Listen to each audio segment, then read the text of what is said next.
औज़ुबिल्लाहिमिनश्शैतानिर्रजीम बिस्मिल्लाहिर्रहमानिर्रहीम। खुशखसाद हकीम बाबा सैफुल्लाह की तरफ से मेरे तमाम दोस्तों को अस्सलाम वालेकुम व रहमतुल्लाहि व बरकातहू। इधर दोस्तों, आज मैं किल्लत मनी के मुतल्लिक़ बात कर रहा हूँ। किल्लत मनी क्या है? देखो, किल्लत मनी के मुख्तलिफ़ असबाब होते हैं।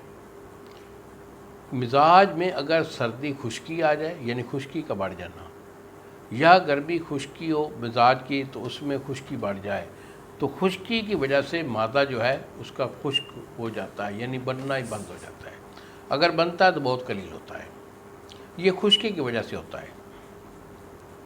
उसके बाद इसका इशू ये भी होता है कि जो हेपेटाइटिस सी वाले मरीज़ होते हैं, चूँकि हेपेटाइटिस सी वाला मर्ज जो होता है वो उसकी अलामात सर्द और खुश्क हुआ करती हैं, तो खुश्की ज़्यादा बढ़ने की वजह से हेपेटाइटिस सी के बाद मैं अक्सर ये कहता रहता हूँ कि हेपेटाइटिस सी का जब इलाज आप करवा लें तो उसके बाद जो है ना, कुव्वत बा के लिए हमारे से रब्ता करें, क्योंकि हेपेटाइटिस सी वालों की कुव्वत बा बिल्कुल ज़ीरो हो जाती है। उनको इलाज लेना चाहिए कुव्वत बा को एक्टिव करने के लिए।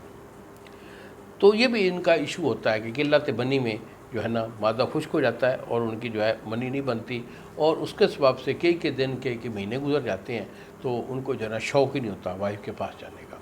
अगर ऐसे इशू है तो कोई बड़ी बात नहीं, मेरे से रब्ता करें, इलाज मैं आपको दूंगा। यही मेरे 2 नंबर हैं जो सामने स्क्रीन पर आ रहे हैं। मुझे फ़ोन कॉल करें, मेरे से मशवरा लें, इलाज चाहिए इलाज मिल जाएगा।